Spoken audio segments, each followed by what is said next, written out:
¿Qué tal? ¿Cómo están amigos y amigas de esta comunidad? Hay varios temas que en definitiva tenemos que tocar, pero quiero darle una especie, no de cerrojazo, porque seguramente habrá mucho que hablar todavía de este tópico, pero sí empezar a analizarlo también desde otra óptica.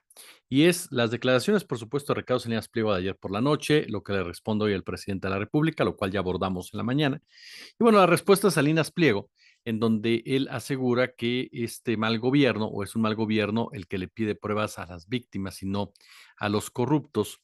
Y quiero ir más allá de la figura de Ricardo Salinas Pliego, si ustedes me lo permiten, porque a mí me queda muy claro, pero muy claro, que Salinas Pliego no va a ser candidato en estas elecciones. Sí, va a tratar de influir mediáticamente a través de Televisión Azteca, de ADN 40, a favor de Xochitl Gálvez, en contra de Claudia Sheinbaum, va a meter dinero, a financiar, por supuesto, pero él sabe muy bien que no le va a alcanzar porque tiene una candidata la peor en la historia del Partido de Acción Nacional y que por lo tanto tiene que ir pensando qué va a hacer después del 2024, porque como él mismo lo sentenció, aquí va a seguir y va a tener que lidiar con otro gobierno de Morena y este incluso mucho más inclinado hacia la izquierda.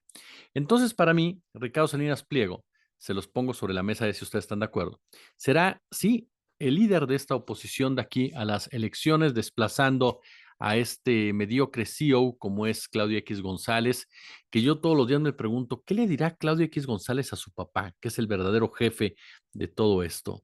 Al darse cuenta que todas las brillantes ideas de su hijo, de sus asesores, han servido para nada.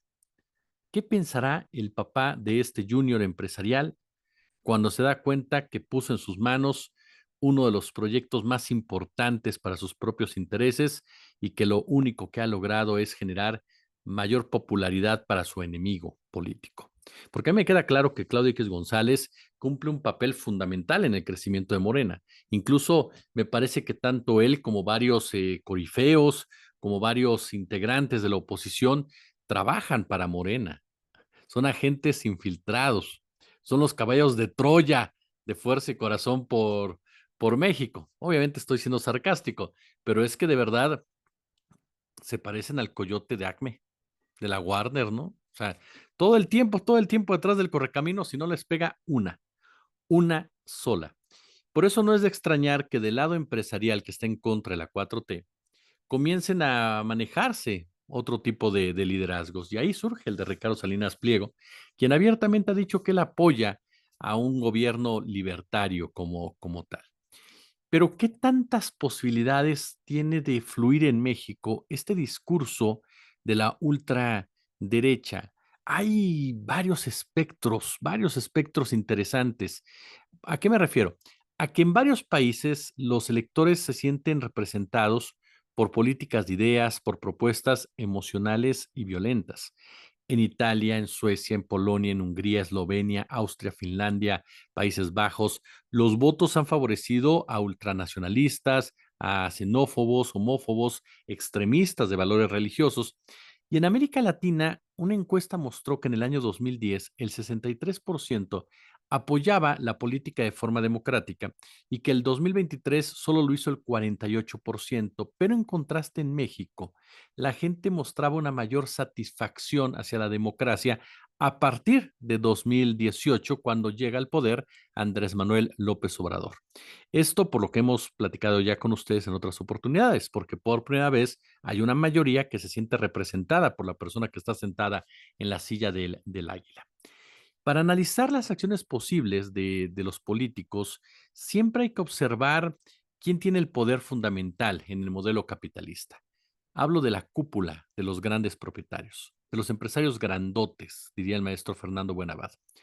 El poder de los políticos llega a ser secundario y lo vimos con Peña, con Calderón, con Fox, cuando se trata de medirse al gran capital, ese gran capital que ha sido sacudido en una de sus vertientes por la cuarta transformación y que por eso se manifiestan en su contra un día sí y otro no, que por eso Xochitl Gálvez busca su apapacho, su amparo y les pide literal que suelten la lana porque Alejandro Moreno ya se la bajó, ya se acabó todo el presupuesto de así de chingones Xochitl y así de cabrones Alejandro Moreno, quienes una se dejó llevar y el otro le sacó toda la lana en materia de los spots, pero todo va bien, dicen ambos, ¿no? Pero esos son los políticos secundarios, esos son los políticos que han dejado mal parado a este gran capital. Y son los empresarios de Coparmex, por ejemplo, los que ya no saben muchas veces cómo moverse ante una Xochitl Gálvez que de plano les dice, ¿no?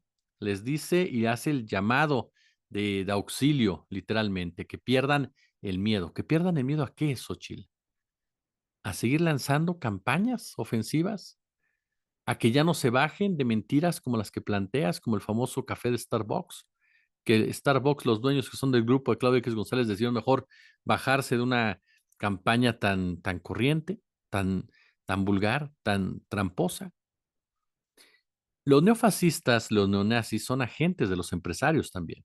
Y ahí viene su vínculo precisamente con la derecha. Hasta hace nada, y esto es muy importante comprenderlo, la palabra libertario era sinónimo del movimiento anarquista, revolucionarios de izquierda en lucha obstinada contra el capitalismo. Hoy es frecuente oírla como etiqueta de la extrema derecha ultra neoliberal capitalista. Y antes la palabra libertario definía a alguien como Buenaventura Durruti, por ejemplo, o Federica Montseny, ¿no? Hoy se definen así Ricardo Salinas Pliego, Javier Milei, Vox con Abascal y su gente. Según el diccionario de la Real Academia Española, libertario es el ideario anarquista, aquel que defiende la libertad absoluta, la supresión de todo gobierno y de toda ley. Y según el diccionario de la Academia Francesa, libertario es aquel que considera ideal una sociedad donde no existiría la ley ni poder constituido y donde no se pondrá ningún freno a la libertad individual. Los anarquistas afirman tener dicha doctrina. Pero está de acuerdo que Salinas Pliego, que Milei, que Abascal, que Trump están muy lejos de ser este tipo de perfil anarquista. Con una clase trabajadora identificada como clase media y donde la figura del trabajador es reemplazada por la del consumidor, la derecha sacó a relucir sin resistencia la palabra libertario como etiqueta de la idea de abolir el Estado como límite a la expansión capitalista y logró así disfrazar su conservadurismo reaccionario de rebeldía revolucionaria. ¿Qué le parece? Es la misma perversión de Donald Trump, ¿no? Llamándose anti-establishment, siendo él un empresario millonario del establishment. Lo mismo que Ricardo Salinas Pliego. Toda una perversión que está importando la ultraderecha internacional. No es casual que Javier Milei niegue a los desaparecidos de la dictadura argentina o que reivindique la figura de Carlos Menem. La primera fue la encargada de barrer con la resistencia a la implantación del neoliberalismo en Sudamérica y el segundo fue el encargado de implementar la agenda neoliberal de privatizaciones de los servicios públicos y entrega a los recursos del país a las multinacionales. En México, sin embargo, y aquí es donde vienen las dos vertientes que quiero poner sobre la mesa y pedirle su opinión. En México, desde la Revolución de 1910 y los gobiernos nacionalistas que siguieron, particularmente el cardenismo, en contraste con otros países, se creó una especie de blindaje ideológico que le pondría límites a los discursos de extrema derecha. ¿A qué me refiero? Por nuestra historia, ¿no? Acá no podemos defender abiertamente a Porfirio Díaz, por ejemplo.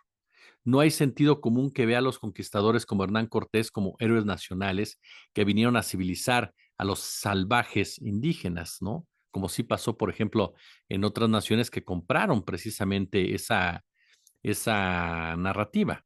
Aquí ya había grandes civilizaciones que fueron barridas por el colonialismo, ¿no? Acá me parece no hay condiciones para posicionar discursos de abierto desprecio a los indígenas, a pesar de que México es un país racista en muchos sentidos. Y tampoco hay condiciones para reivindicar un discurso supremacista racial, porque los Wexicans son un grupúsculo minoritario en medio de un gran mar de sociedades, de personalidades, de ciudadanos, quienes incluso los desprecian o los ven como una especie de parodia de la riqueza. Los intentos por racializar lo mestizo, que de por sí mestizaje ya es un concepto racista, ¿no? José Vasconcelos, por ejemplo, lo trató de hacer en La raza cósmica, se ven como mera poesía, ¿no? Al interior del país no se percibe precisamente que mestizaje sea algo positivo. Por lo tanto, no es posible tratar de acuñar un discurso como lo ha tratado de hacer Xóchitl Gálvez relacionado con con el mestizaje, ¿no? Y como alguna vez lo dijeron Negri y Hart, que seguían a Fanon, por cierto, un tipo de nacionalismo subalterno, es lo que se vive en México. La construcción de una identidad nacional se da siempre en un contexto de resistencia. La colonización, las invasiones extranjeras, el saqueo forjaron una idea de liberación nacional, donde esta liberación nacional pasa sobre todo por minar las relaciones internas de dominación, en donde las élites suelen ser vistas como entreguistas. En México, el nacionalismo, por ejemplo, de Cárdenas y ahora de López Obrador, no apela precisamente a exaltar a un pasado imperial como en España o a un imperialismo como el de Estados Unidos que está en abierta decadencia. En México el nacionalismo suele ser subalterno, a tal modo que incluso los propios neozapatistas reivindican la bandera mexicana en sus manifestaciones sociales y gritan Viva México. Ellos buscan autonomía y liberación nacional, no el independentismo como en su momento lo buscó Cataluña. En México, la extrema derecha puede intentar reivindicar a los cristeros, por ejemplo, pero ese símbolo es regional porque históricamente la guerra cristera se concentró en Jalisco y Michoacán. Nunca tuvo un alcance nacional y los cristeros además no son un símbolo de unidad nacional. En cambio, Zapata y Villa sí lo son.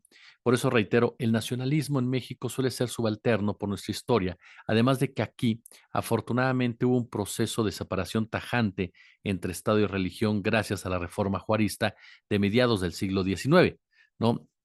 Algo que lamentablemente echó para atrás Carlos Salinas de Gortari. Sin embargo, el laicismo está arraigado en muchos sentidos. Y es más, México yo no lo definiría como un país católico, no sé si ustedes estén de acuerdo conmigo, lo definiría como un país guadalupano. Y en ese sentido, la propia Virgen de Guadalupe es un símbolo de resistencia por su mismo color de piel y origen, ¿no? O narrativa de origen y a los involucrados en esa historia. Entonces, en este contexto, la ultraderecha mexicana poco podrá crecer porque su discurso enfrenta una especie de blindaje ideológico históricamente construido y de tal modo que aquí los únicos populismos, y lo digo de manera no denostativa, sino propositiva, ya hemos hablado de lo que es el verdadero populismo, pasan del lado de la izquierda. La derecha y la extrema izquierda, la derecha y la extrema derecha mexicana están sin referentes históricos que tengan un peso simbólico importante en la conciencia nacional de la gente. Esto no significa obviamente que no sean una amenaza, que no puedan crecer. La historia está llena de contingencias, pero sí me parece que en México hay una diferencia de lo que pasa en Estados Unidos, de lo que pasa en Brasil, de lo que pasa, por supuesto, en España. La extrema derecha tiene más dificultades para crecer desde esa óptica. Sin embargo, tiene otras opciones de crecimiento y es a apoyarse en el aspiracionismo de un sector de la población, en el racismo de un sector de la población, en los pobres precisamente de derecha, en ese sector, en esos sectores que creen que están por encima del otro solamente porque tienen un mejor salario, aunque ese mismo salario no les alcance para nada. El gobierno de la 4T y López Obrador recibieron un país en bancarrota, sin dinero, endeudado, con un grave problema de inseguridad, ¿no? Con un nivel alto de pobreza. El país ya se había convertido en un cementerio, aumentó precisamente la desigualdad, el tejido social deshecho, y sin embargo ha habido avances importantes en esta materia, pero la derecha, PAN, PRI, PRD, MC, en un acto de cinismo inaudito, reclaman que todo esto se resuelva rápidamente, que López Obrador resuelva todo, no que haya avances, que resuelva todo. Y como no lo ha hecho, pues entonces no lo acusan de los actos que ellos mismos cometieron. Ese es el discurso de la derecha, que llega a permear precisamente en personajes ciudadanos, organizaciones, quienes de una u otra manera se sienten afectados por el López Obradorismo. La derecha mexicana o de cualquier parte del mundo es la misma. Se caracterizan por ser entreguistas, clasistas, racistas, faltos de empatía, inmorales, hipócritas, corruptos, intolerantes, prepotentes, misóginos, egoístas, autoritarios, carentes de ética, generadores de odio, perversos, antipatriotas. Lo único importante es su miserable existencia, es el dinero y el poder. Ellos pertenecen o se identifican con la clase alta, ¿no? Por lo tanto, rechazan los cambios y creen que la desigualdad social, una disculpa, la desigualdad social es por designio divino, ¿no? Los ricos y los pobres siempre han existido, o por selección natural, ¿no? Por lo tanto, combaten la igualdad en todas sus variantes: jurídico-política, igualdad social, igualdad de oportunidades, igualdad económica. La derecha es la responsable de la enorme desigualdad social que vive el país, de la pérdida de soberanía energética, de la soberanía alimentaria, subordinándonos siempre económica y militarmente hacia los Estados Unidos de Norteamérica. Los conservadores, los opositores, los fifís, aunque se enojen cuando se les dice así, se encuentran en casi todos los partidos, incluso en Morena hay algunos colados.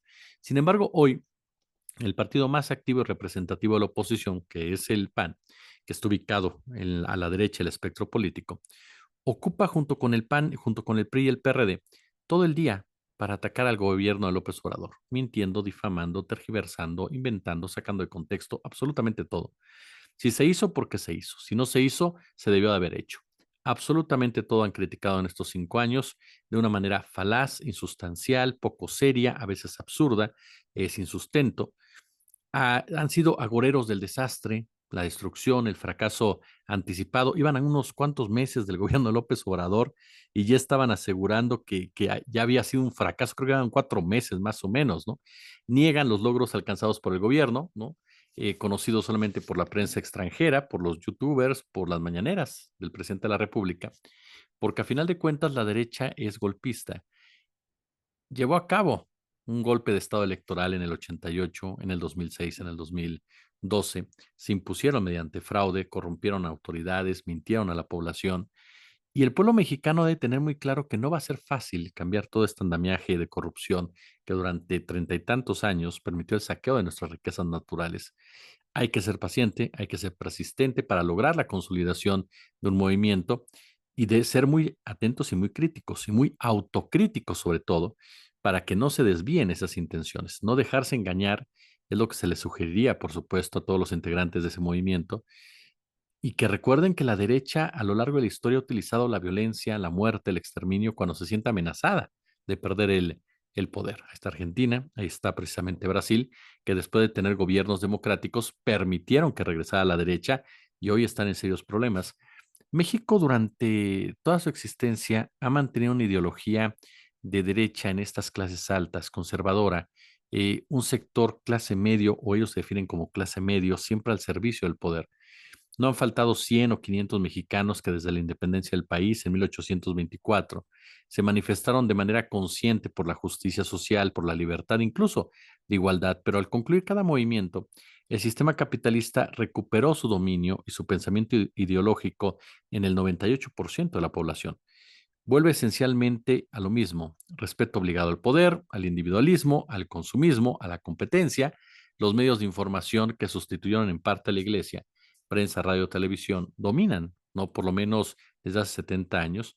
La iglesia desde mediados del siglo XX, los medios de información desde entonces, son los grandes pilares de la manipulación, de la consolidación del capitalismo explotador, del capitalismo salvaje. La terrible ideología del miedo, de la sumisión, de la espera de la justicia divina que han difundido en todo el mundo, no solo han sido piezas clave para acobardar a la población, sino también evitar que la gente piense acerca de la manera de luchar para liberarse. La escuela también, con sus planes y programas repitiendo la ideología dominante que han ordenado los gobiernos neoliberales. En México hay cientos de periódicos todavía, hay, por supuesto, cientos de estaciones de radio, hay decenas de canales de televisión, hablo de todo el país, y todos están en manos de los hombres más ricos de México. Están en manos de la oligarquía, en pocas palabras. Se rigen estos medios por las condiciones que impone el mercado, es decir, quienes pagan la publicidad diciendo lo que quieren y lo que no. Imponen la ideología que les conviene y prohíben lo que no les agrada. Y precisamente por este control ideológico, ¿no? Es por el cual la gente debe estar muy pendiente de lo que hace la ultraderecha, sobre todo a partir del 2024, cuando su principal líder empresarial y su principal apoyo empresarial será un hombre que tiene mucho, pero mucho resentimiento en contra del mexicano y mexicana de a pie, que los desecha, que los odia y que tiene una televisora como brazo de desinformación. Como siempre, un gusto. Como siempre, un placer. Si les gustó el video, pulgar arriba, por supuesto, likeenlo, compártanlo, denle a la campanita, suscríbanse. Si hay chance de superchat, super gracias, échenlo, pero sobre todo, echen su comentario. Nos vemos al ratito.